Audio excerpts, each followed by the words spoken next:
Bien, bonjour et bienvenue à cette nouvelle édition du Café du Commerce. Nous venons de nous réunir en table ronde sur un thème extrêmement important qui est la personnalisation de l'expérience client à travers tous les canaux.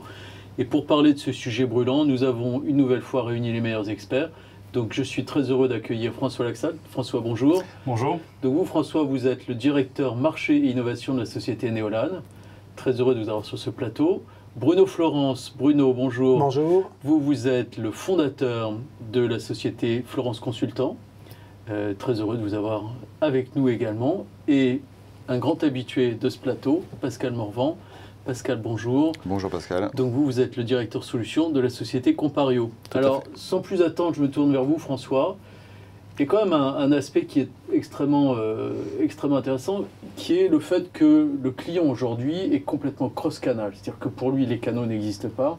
Il a fait complètement abstraction des canaux. Comment est-ce qu'on fait donc pour avoir une expérience personnalisée one-to-one, pour passer des messages, pour diffuser des messages en one-to-one à travers tous les canaux?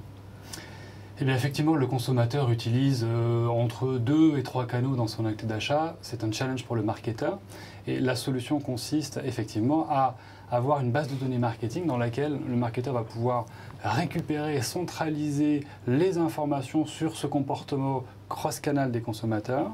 Deuxièmement, à recueillir de l'information sur ce consommateur, des informations sur son profil, sur ses achats, sur son comportement en ligne également. Et derrière, le tout, ça va être de mixer, de mélanger ces informations pour avoir une connaissance du client, de ses centres d'intérêt, et derrière d'aller propager cette connaissance sur l'ensemble des canaux.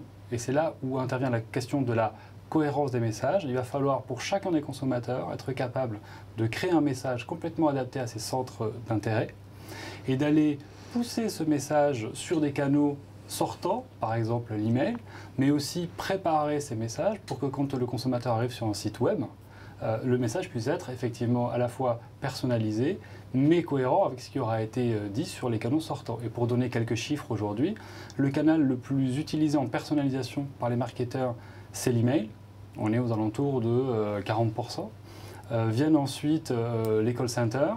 Mais si on regarde le côté des personnalisations sur le web, on est aujourd'hui qu'à 19% en 2012 et les marketeurs prévoient qu'à 60% d'utiliser cette personnalisation sur le web. Et donc on voit que les marketeurs s'approchent de cette personnalisation sur l'ensemble des canaux et c'est ce que veulent les consommateurs et c'est ce qui va amener une meilleure expérience client, mais aussi plus de ventes, que ce soit des nouveaux clients ou des ventes croisées ou additionnelles. Oui, très bien. Donc on voit bien effectivement cette expansion énorme de l'usage planifié, en tout cas de la personnalisation. Alors vous êtes une solution, Neolan est une solution de CRM automation. Compario est une solution de merchandising, de personnalisation et de gestion de la recommandation. Comment est-ce que, Pascal, si on couple les données clients avec les données produits, on peut aboutir à une cohérence dans la gestion de cette expérience client personnalisée, encore une fois à travers tous les canaux?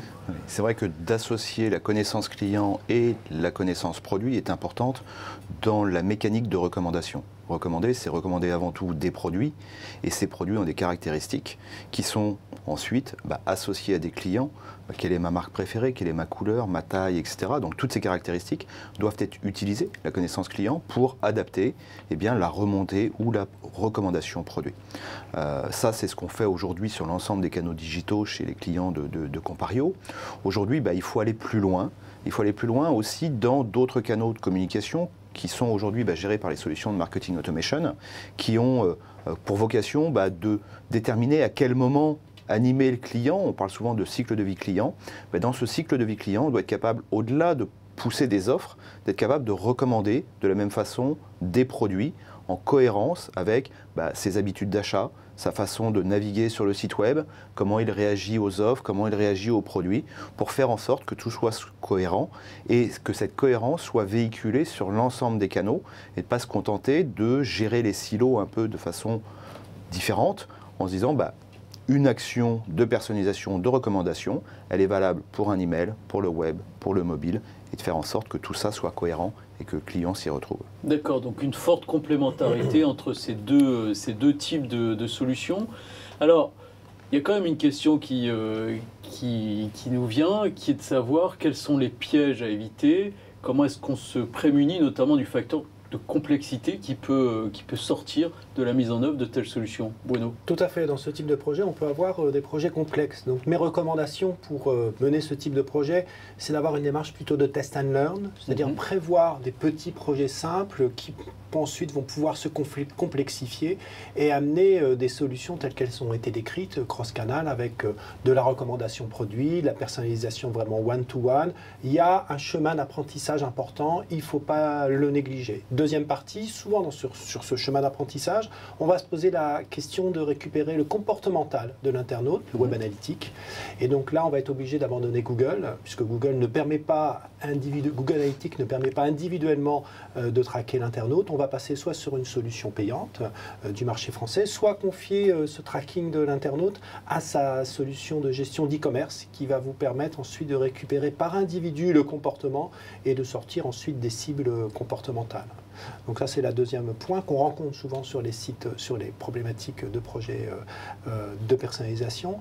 Troisième point, c'est bien disposer des rapports statistiques qui vont permettre de comprendre et de tester d'autres scénarios. Donc on va mettre en place des mécanismes complexes. Derrière ces mécanismes complexes, il faut identifier du ROI, des tableaux de reporting qui vont, en fonction des offres proposées, en fonction de la personnalisation, mesurer le ROI et l'impact, et éventuellement proposer d'autres scénarios.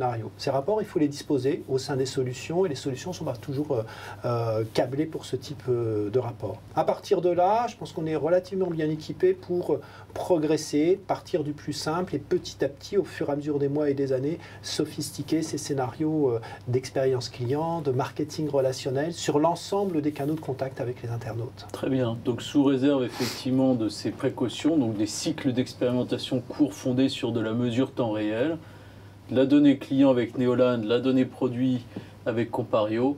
Et là, on a une expérience client personnalisée qui va permettre d'augmenter le panier, d'augmenter les ventes et surtout d'améliorer la satisfaction client et donc de rentrer tout ça dans un cycle itératif. Messieurs, merci pour votre éclairage. Merci. Et à très bientôt pour une nouvelle session du Café du Commerce.